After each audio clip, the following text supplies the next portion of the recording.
Welcome to Lab 13 on analog to digital conversion for the 68C11. The 68AC11's ADC uses a conversion technique similar to successive approximation. It runs through three different phases for each conversion: a sample mode, a hold mode, and an approximation mode. In the sample mode, a bank of capacitors is allowed to charge up to the sample voltage. Then the bank of capacitors is disconnected from the sample voltage. This is called the hold mode. This allows the comparator to see a constant voltage during the approximation mode. During the approximation mode, the successive approximation technique is employed to perform the analog to digital conversion. Port E can be used as general digital inputs, but can also be used as analog inputs. For our 68C11E2, we have four analog inputs. They are AN0, AN1, AN2, and AN3. The reference voltages are set by using pins VRH and VRL. The VRH is the voltage reference high, and the VRL is the voltage reference low. For our board, the VRL has been set to 0 volts, and the VRH has been set to 5 volts. So the ADCs have a working voltage of 0 through 5 volts.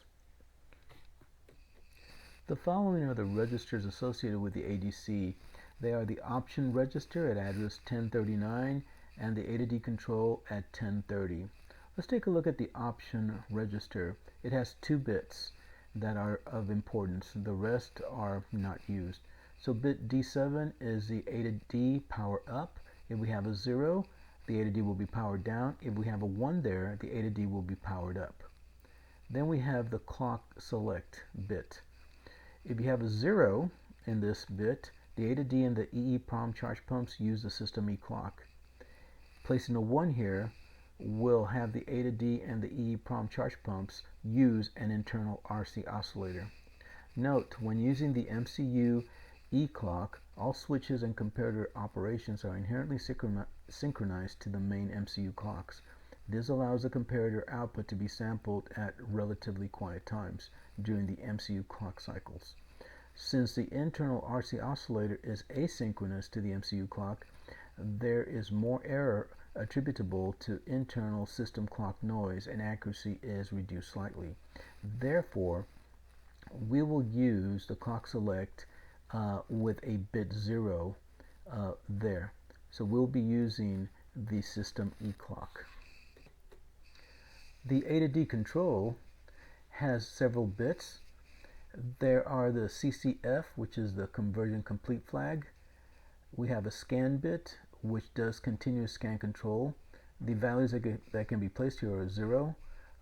If it's a 0, it says to do 4 conversions and stop. If you have a 1, it'll convert 4 channels in the selected group continuously. And then you have multiple, and that particular bit, if you have a 0, it'll convert to single channel. And if you have a 1, it'll convert 4 channels in the selected group. And left to consider is the CD, CC, CB, and CA bits, as shown in the register diagram. And those values can be determined from the table shown. We have CD, CC, CB, CA, and the count will start off with 0, 0, 0, 0, and it will work its way all the way to 0, 1, 1, 1, as shown on the table. When you have, for example, in the first row, when CD, CC, CB, and CA are all lows, this is indicating that you'll be using input channel 0. Now for us, we only have 4 channels, AN0, AN1, AN2, AN3. So for our chip, we should disregard input channels AN4 all the way down through AN7. So concentrating on the 4 top rows, we'll be using either a 0000 or a 0001 or a 0010 or a 0011, which indicates that we'll be using either AN0 or AN1, AN2, or AN3. For the column where the multiple is 1, If that is chosen where the MULT is 1, what that means is that the results will be placed at that particular address. So if we were to pick input channel AN0, therefore the result will be placed at ADR1, at address 1. If the multiple is set to a 0, then there will be 4 conversions done, but these will be placed at address 4, address 3, address 2, and address 1. For our exercise, we will be setting the multiple to a 0, and we will do 4 conversions and stop under the scan. So scan will be set to 0, and the multiple bit will be set to 0 as well. So therefore, the results of our conversion, actually what it will be doing is the A to D will be doing 4 conversions, and it's going to store each of the results in an address, either address 1, address 2, address 3, or address 4. Actually, not either. It'll be storing them at all 4. Now, it will be doing 4 conversions, and each of the results of each of the conversions is going to be placed at one of those addresses. Now, that's per telling to do a conversion. It's going to actually do 4 conversions for you. So even though you per se trigger it to do a conversion, it's going to be doing 4 conversions for you, and it's going to have the results, which are independent of each other, be stored at address 1, address 2, address 3, and address 4. And the results for the A to D, as seen further down, are going to be address 1 is located at address 1031, address 2 is at 1032, address 3 at 1033, and address 4 is at address 1034. Now, for the conversion times, it does take a bit of time to do a conversion. So each individual conversion takes 16 microseconds, which is 32 cycles, if the crystal is 8 megahertz. Please note that even if using single channel mode, 4 conversions will take place for a total of 64 microseconds, which is 128 cycles. When a conversion is triggered, the results will not be available until the conversion time expires. So when you trigger the conversion, it's going to be doing 4 conversions, but it's going to be doing one after another, and the results will not be available until all the conversions have been done and the conversion time has expired. So the program flow to do this is to power up the A to D and configure the clock select bit at the same time. Then we need to wait at least 100 microseconds after turning on the A to D. So step 1 turns on the A to D and tells it which clock it's going to use. And then we need to wait 100 microseconds after that. Then we can trigger the startup conversion by writing to 1030 with the selected input setting. So for example, if we go back to the table here, if I wanted to trigger AN0, I would really just send it a 00 hex to the ADCTL, to the A to D control. I would go ahead and send it a 00 hex. If I wanted to use AN1, I would send it a 01. AN2 would be a 02, and AN3 would be a 03 hex that I would send to the A to D control, which is address 1030. Now, that's because I will be setting the scan to a 0 and the multiple to a 0, and the CCF, this is actually a status bit. So I can send it a 0, but this bit, the CCF bit, this will be set, meaning that it's going to go high once the conversion is finished. So once the conversion is finished, the CCF flag will go high. So if I sample for that CCF flag to see when it goes high, that's how I will know that the conversion has been completed. And this is step 4.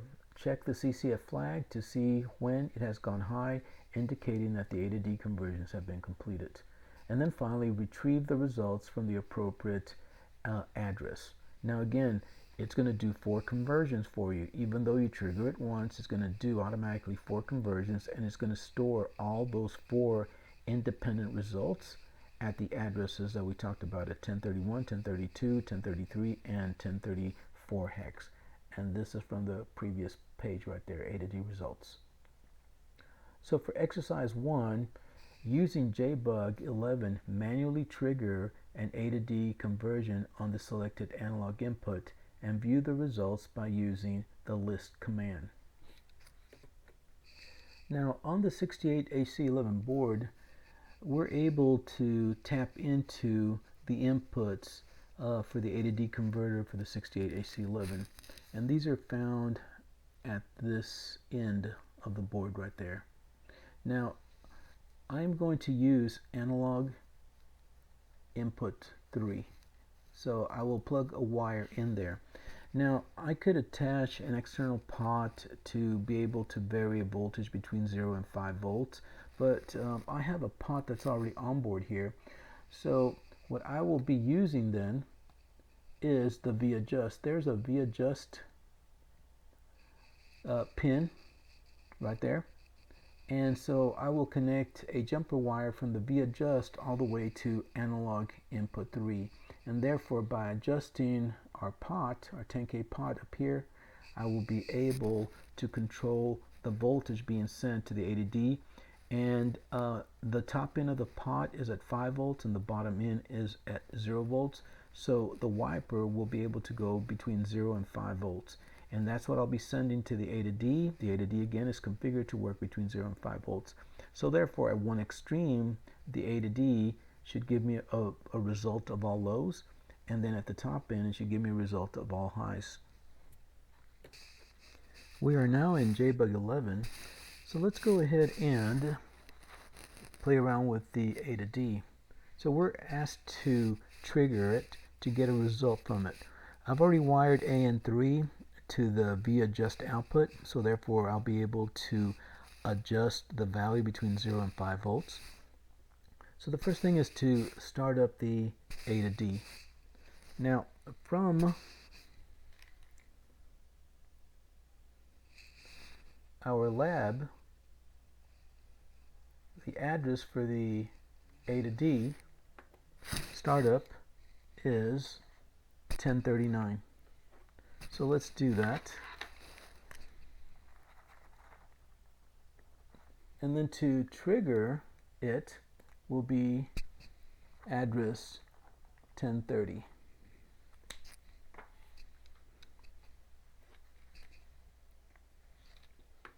So first thing to do is to start up the A to D. So I will do memory modify of 1039. And I will send it an 80. So that's done. Next thing is to actually trigger it. And what I'm going to do is this. I'm going to send a 03. A 03 is going to trigger the conversion, but it's also telling it that I'm going to be using analog input 3, AN3. So that's what I'm going to use. So I'm going to memory modify address 1030. And I'm going to send it a 03. Now when I do this, it has started the conversion. I'm sure it's finished by now. So let's take a look at the results. And to do this, I'm going to let's list all of the registers here. So 1000 through 1003F.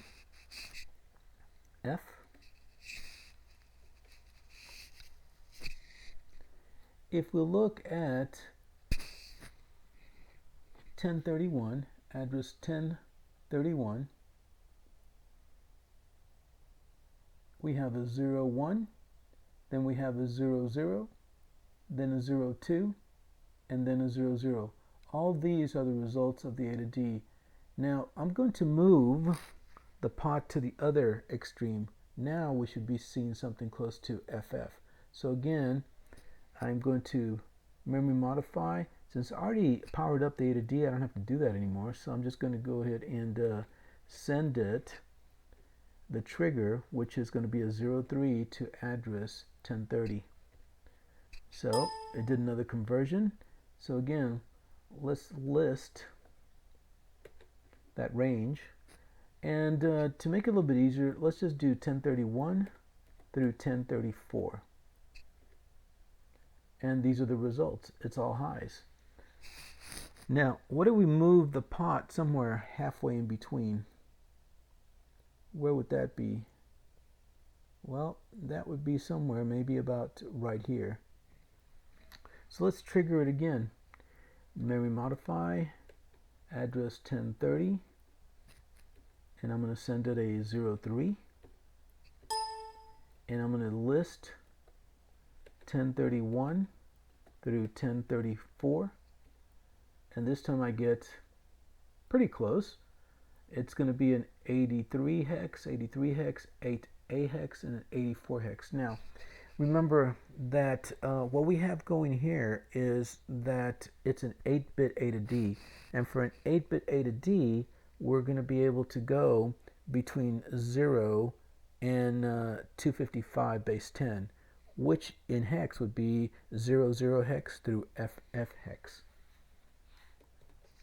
To illustrate this further, let's look at each of the places. We have D0, D1, D2, D3, D4, D5, D6, and D7. Remember, it's an 8-bit A to D. So therefore, the range will be when all these bits are low to when they're all highs. That's the range of the A to D conversion. So this, if we were to convert this range to base 10, this would be 0 base 10 to 255 base 10, which of course translates to 00 hex through FF hex. So that's the range of conversion. So halfway between would be about 80 hex. So therefore, I'm pretty close to it. As I stated, we got to about 83, 8A, 84, around there. Now, as you can see that each of the samples is not the same as all the rest. So it's not like it's doing one sample and then putting the result of that one sample in 4 places. No. When we trigger it, it's going to sample 4 times, and each one's independent of the other. So therefore, the exact same result, or how should I put it, that if you expect to get the exact same result all 4 times, you may get that, then again, you may not, depending if it senses maybe a change in the voltage, or there's some static electricity causing, some sort of fluctuation in the voltage, which is seen at that instant. As you can see here, again, we have 83 and 83, so those 2 samples, the exact same answer or result. But then when the third sample was done, we have an 8A, and then the last one is an 8-4. For exercise 2, it's asking us to load the following program onto the 68HC11 and run it in single chip mode. This program continuously samples AN3 and converts the results to ASCII, and then sends out the ASCII data over the SCI port to be displayed on an ASCII terminal. Now, one of the things that we need to be aware of is that the results are from 00 hex all the way through FF hex, but this program is sending the data out the SCI port to be viewed on an ASCII terminal. And as we know, an ASCII terminal is going to be basing whatever it puts out there on the ASCII chart. So if we wanted to see on our screen a 00 or an FF, it's not as simple as just sending out the result of the A to D conversion straight out through the SCI port. Because if we were to send out the actual result of the A to D, which would be, for example, let's just say that we took a reading and it came out to a 23 hex. Okay, that's the actual A to D result. That's the A to D result. Well, if we were to send just the 23 out and because that's the A to D result right there, what would it be as far as ASCII?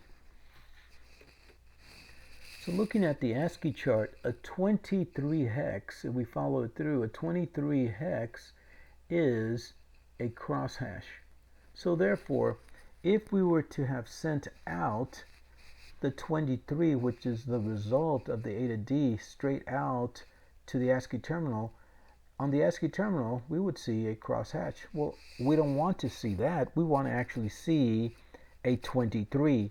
We want to see a 2, and then we want to see a 3, and possibly maybe the H after it, because we want to know that it's in hex. So what we need to do is to have a program that will be able to view the result, say the 23 here. We'll be able to grab the 2 in a sense and find the ASCII code for it, which really is a 32 hex, send that out to the SCI port, and then grab the 3 value of the result and convert that to ASCII, which would be a 33 hex, and then send that out through the SCI port, so that when the SCI port sees it and then it's received on an ASCII terminal, it will print out the ASCII character, which would be a 2 and a 3, and that's what would be shown on the screen right there. So let's take a look at this program. The very start of the program, what it really does, it initializes the stack. Well, first of all, it powers up the A to D because that's going to be used. Then it takes care of the stack, and then it takes care of the initialization of the SCI port. We talked about the SCI port in a previous lab, and this information is all there as far as what needs to be initialized. Such things as the amount of bits it's going to be using, stop bits, the baud rate, so on and so forth. So all that's going to be taken care of on the front part. Then after that, we load accumulator A with a 03, and we store it at 1030. Here we are triggering the conversion. So we triggered the conversion, and then we're checking the CCF flag to see when the conversion is done. And so we're stuck in a loop where it says branch if not equal to check.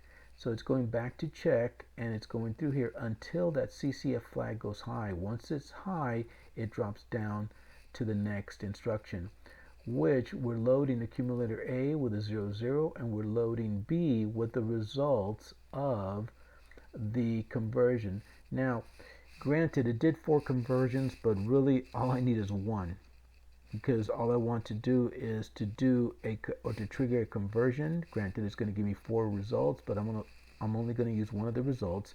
And then once I send that out, I will trigger the conversion again. So all I'm going to use is the conversion that is going to be placed at address 1031. After that, what I'm doing here is to basically take the 23 that was in the A to D result right here, and let me put it in green. Let me go with a different color. Let me put it in green. So this 23 that was a result of the A to D, what I'm going to do with that 23 is to, in a sense, divide it by a 10. Now granted, I'm going to be using a 16-bit register here to do this, but in a sense, this is what's happening. Is I'm going to take that 23 and I'm going to divide it by a 10 hex. Now granted, this is in hex, right? So 23 divided by 10 hex, which is going to give me a result of 2 right here with a remainder of 3. And then what I will be doing is I'll be finding out what the ASCII code is for a 2, and since I have 3 all by itself, then I'll find out what the ASCII code is for a 3, and therefore be able to send those out over the SCI port. But this is going to be involving a table. So in the part that I'm going to isolate the result, as far as like in the example 23, I will be isolating the 2 from the 3. This is where it's occurring right here. So first of all, I loaded accumulator A with a 0, 0, and then I loaded it into accumulator B at, well, excuse me, I loaded accumulator B with the results of 1031. And this is basically because I am going to be using accumulator D. So accumulator D has an A and B. So going back to the Paint program, I have accumulator A here. I have accumulator B right here. Don't forget that each one is 8 bits, right? But because I can only do this operation using accumulator D, because what I will need to do is to do a division operation. And the only way that I can do that is using two 16-bit registers. And so I will have to be using accumulator D in that. So therefore, I need to place the 23 in here, but the 23 will be placed into accumulator B, but I need to have something in accumulator A, so that's why I loaded it with a 0. So going back to the program, so I loaded accumulator A with 0, 0 hex, and then I loaded accumulator B with the results of the A to D, which are at address 1031. Then after that, I loaded X with a 0, 0, 1, 0, and then I did an instruction that's called I divide, where the operation is D, which is accumulator D, divided by index register X. So therefore, I have that 0023, for example, and I'm going to divide that by 0010. So again, to illustrate it one more time, I have the 0023, and I'm going to divide that, and that's supposed to be division. I'm going to divide that by 0010. So the result will be 2 with a remainder of 3. So the LDX with a 0010, I divide, and then what I'm going to do here is I'm going to push D. Now, actually, when I step back to the previous instruction where we're doing the division, it's going to give me the integer result in X with the remainder in D.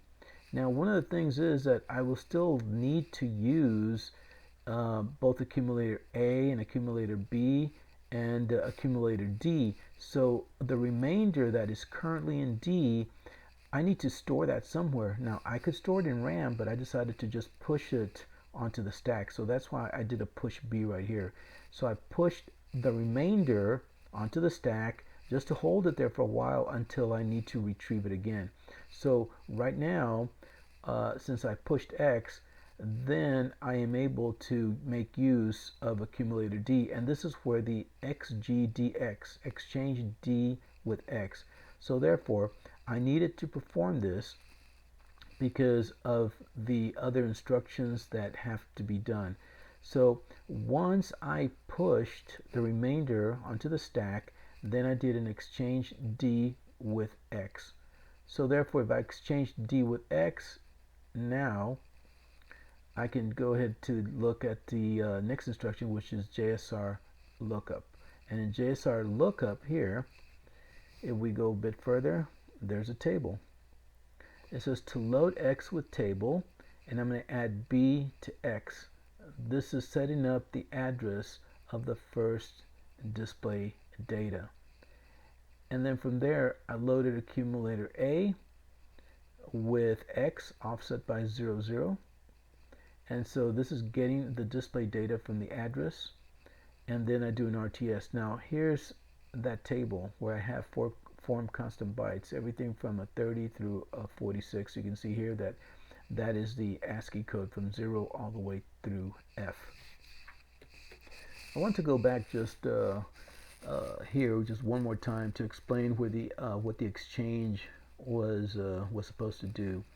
Since we have the integer result in X, so for example with that 23 hex, therefore the integer part, once we divide it by 0010 hex, which is just in the previous instruction, therefore the integer result, all right, will be an x, which means that 2 will be an x, and that 2 is what needs to be sent out first, or at least the ASCII code, which represents a 2, needs to be sent out.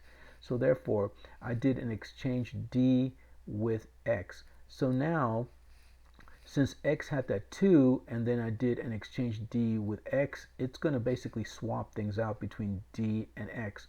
So that 2 that was an x is now in accumulator D. Now, the thing is about accumulator D that we have it being comprised of A and B. So the result is that accumulator B now has a 2 in it. So after we do that 2, remainder 3, down here, okay, we did the exchange. And when we did the exchange right there,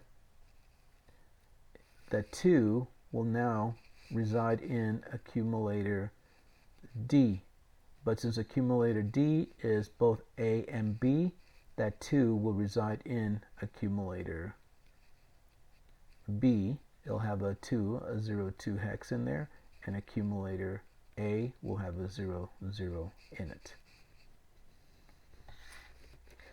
So going back to where it finds the ASCII value in the table, the LDX part, right? The LDX. So we're loading X with the address of table. Then we're doing add B to X. Well, since B has that 2, it's going to add that 2 to the address where the table starts. So therefore, we add 2 to it. You can see that we end up at form constant byte 32. And a 32 stands for the ASCII code for a number 2. And that's what it's going to get sent out, because once we do that, it goes back to this part of the program. So after it did the JSR lookup, it went to JSR out. And JSR out, it jumps down to the subroutine, and this subroutine, which is called out, is what sends it out over the SCI port. After that, it comes back and it pulls B. When it pulls B, remember that we had pushed the remainder onto the stack. So therefore, it's going to pull from the stack and put it into B, and then it's going to do JSR lookup again. So that 3 that had been pushed out there is going to go back to the subroutine to lookup, and where it's looked up, it's going to add B to X, so that B, which contains a 3, is added to the start of the table address. And so therefore now it's in accumulator X, or index register X, we will have the start of the address plus 3, which puts us at FCB 33, which stands for an ASCII code for the number 3. After that,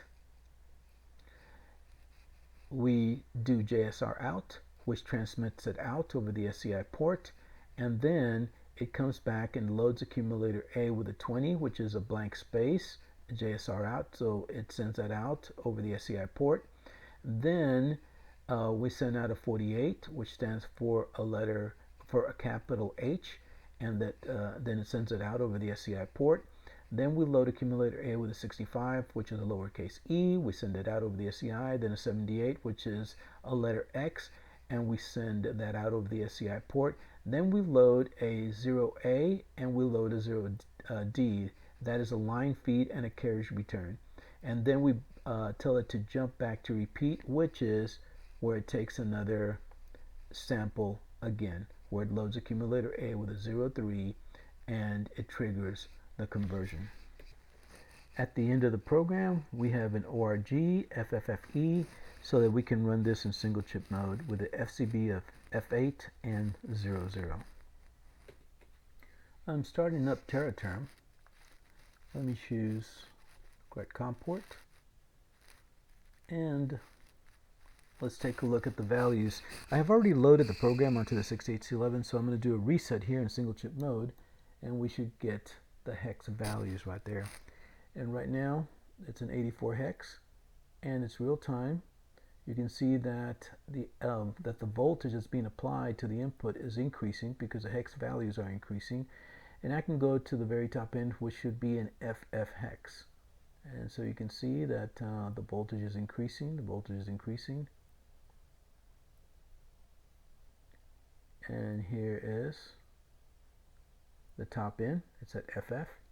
And of course, if we lower the voltage, the hex values will go down as well. So I'm lowering it and lowering it. You can see the values changing, and at the very bottom end it should reach a 00 hex. So let's see if it does that.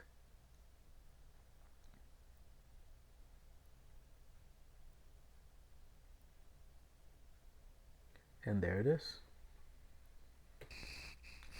In exercise 3, the following program utilizes the multiplex 7-segment LED display found on the 68C11 board. The program samples analog input 3, and displays the voltage on the LED displays. Port B is used to send data to the displays, while control of the multiplexing is done over port C.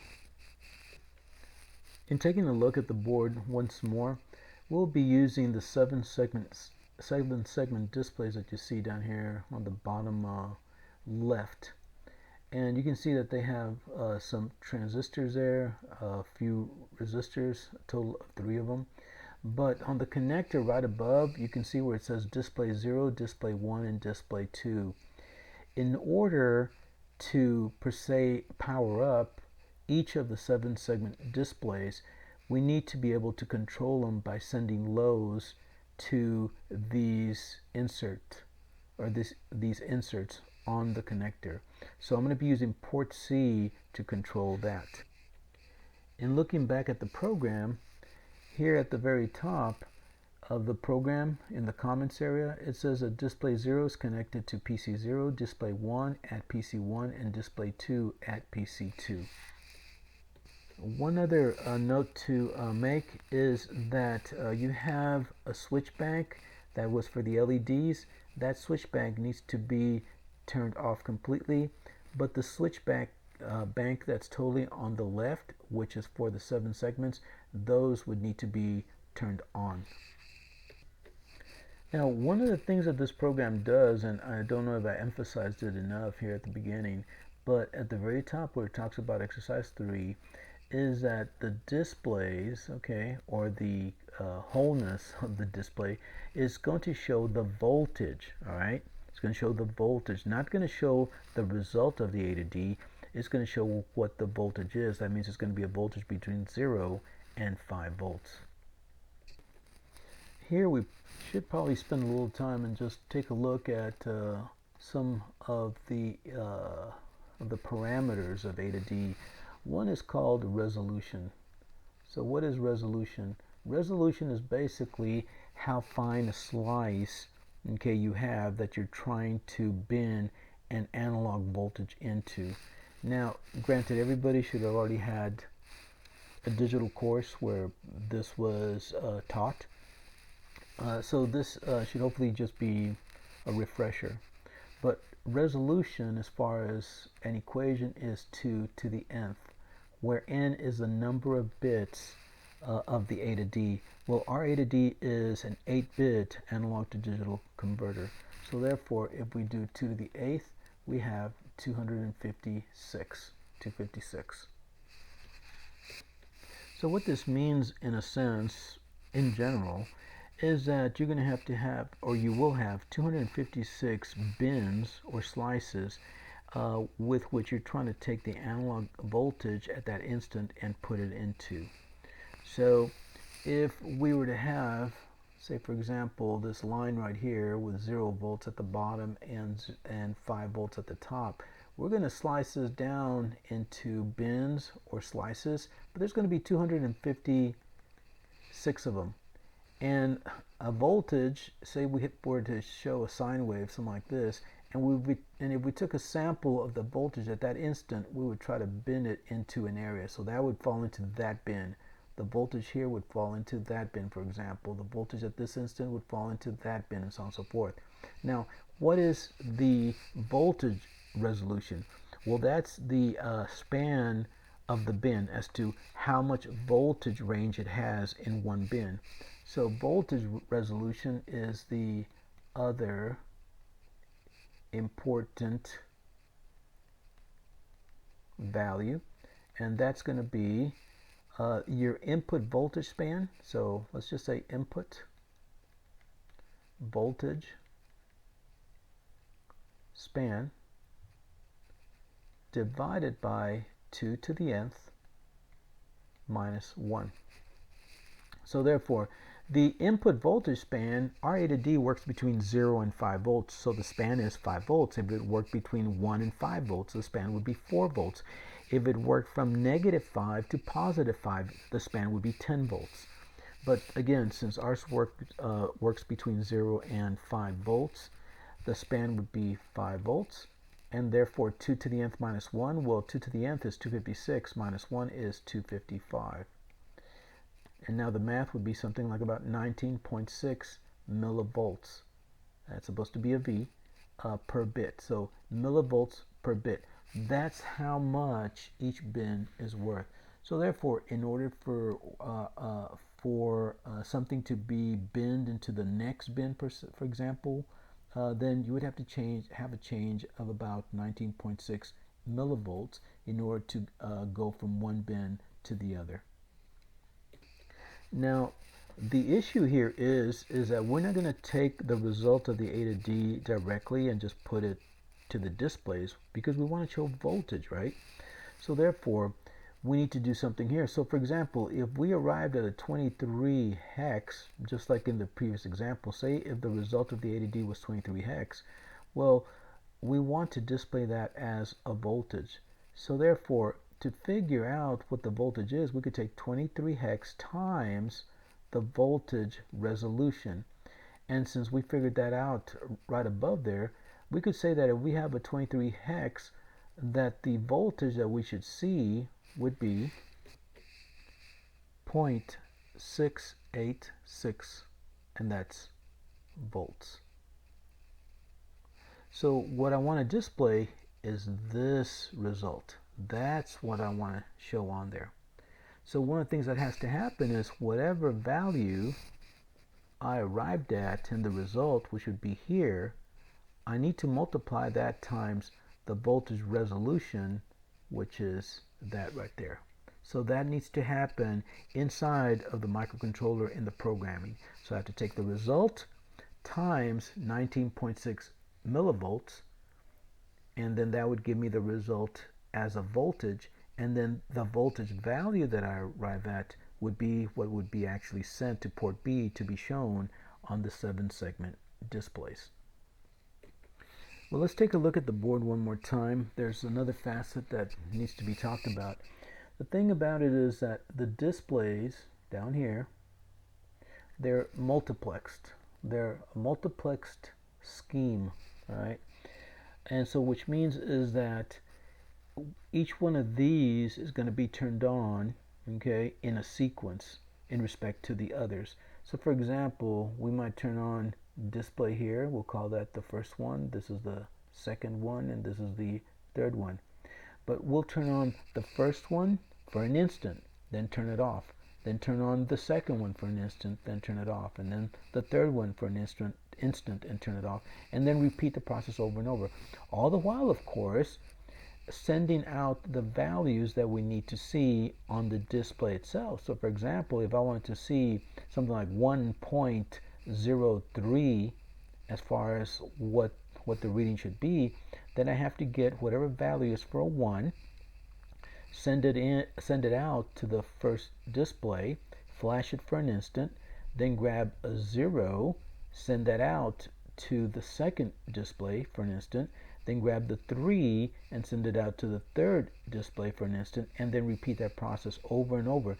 And of course, in the scheme of things, if we were taking the results from the A to D, we would have to go ahead and go through our equation that puts it into a voltage and then adjust these so that it would be continuously adjusting what the readout is. But the whole aspect of the displays here, a multiplex type of display, is going to be relying on what's called persistence of vision. Persistence of vision is the important aspect here, because we are going to be, in a sense, tricking our eyes into making something look as if it's static, but it's actually flashing. It's actually being turned off and on, but it's being flashed off and on fast enough that it tricks the eyes into it appearing steady and still. So as I stated, there's going to be a sequence to this. So the first display will be flashed, then the second, then the third, and then it'll repeat, and it'll be going over and over and over.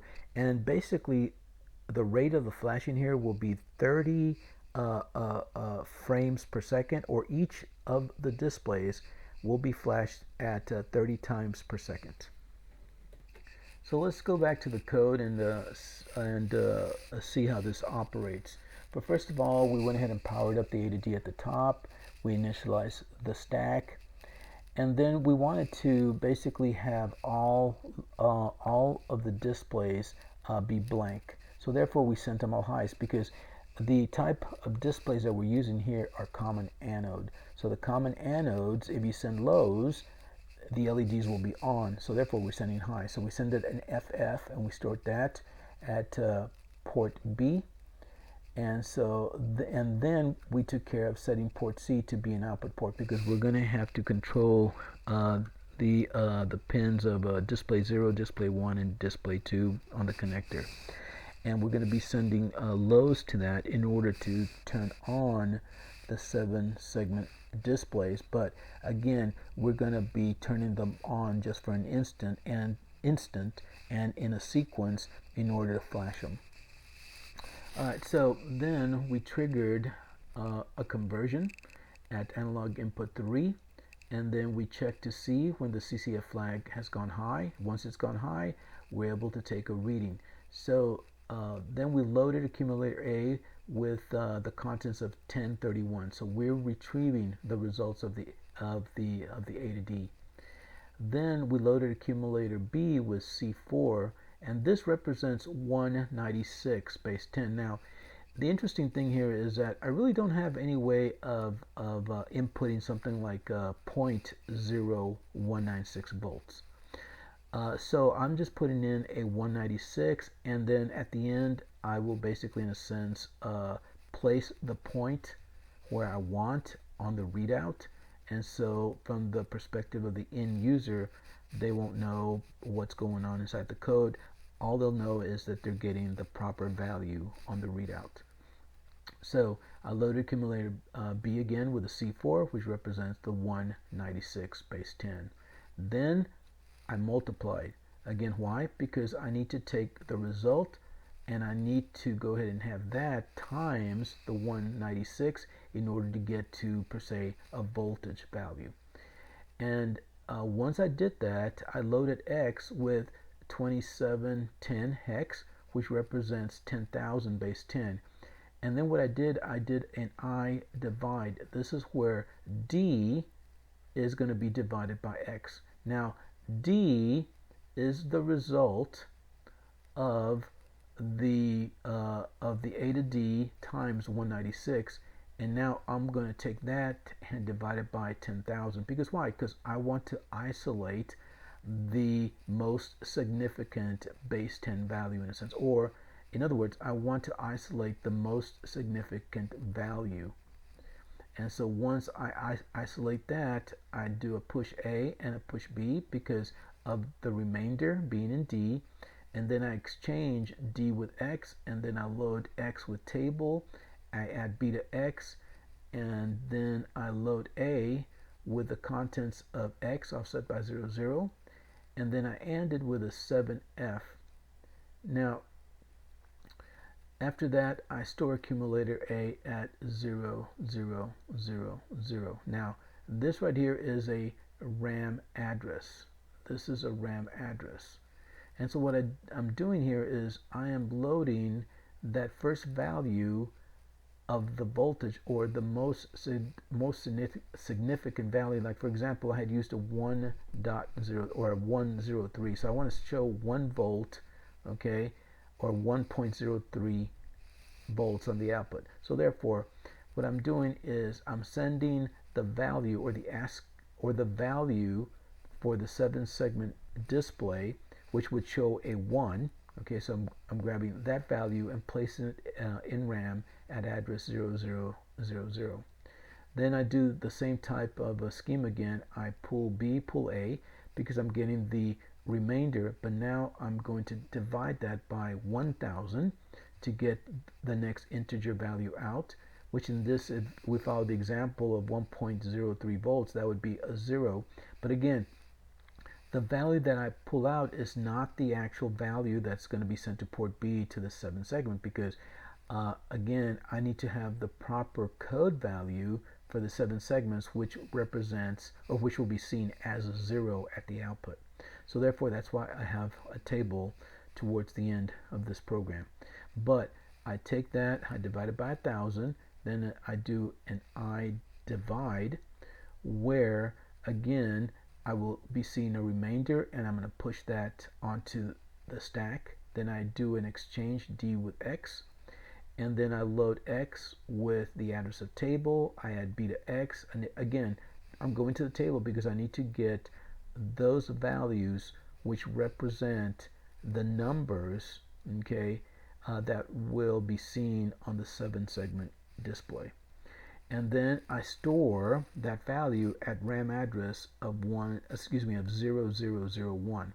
So I have the value for the 1, for example, at 0000 address, which is in RAM, and then the 0, because again we're talking an example of 1.03 volts. So that 0 now is, or the value that represents the 0 is stored at RAM location 0001.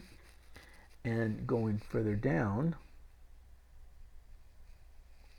then I pull the remainder out of the stack, and again I will take it one step further. I will take that and divide it by what is 100 base 10, and I will do a divide then, and then I will do an exchange D with X, and then that value will be sent to locate the value that's going to be sent to the 7-segment display from the table, and then that value is going to be stored in RAM at 0002.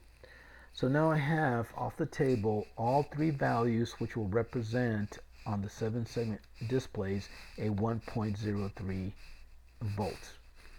Alright, so then after that, then I can load accumulator A with the RAM contents of 0000, and I can store it at port B. And then what I do is I'm going to flash port C to turn it on for an instant. And then I load the contents of RAM location 0001, and again I sent it to port B, but then I control port C to flash the next 7-segment display. And I continue with the last one, which I will load accumulator A with the contents of RAM location 0002. I will store that at port B, and then I load accumulator A with a 0E and store that at port C, which again is going to turn on the last 7-segment display. And so therefore what I'm doing is I'm taking, well, because it has jump repeat, what I'm doing here is going back and taking another sample, and for every sample I'm going to update what's on the 7-segment displays. And the rest is just a table as shown right there. So what I will do is to record a video of the result. I will load this program onto the 68C11, and on the video that you will be able to see what the result is. Thank you.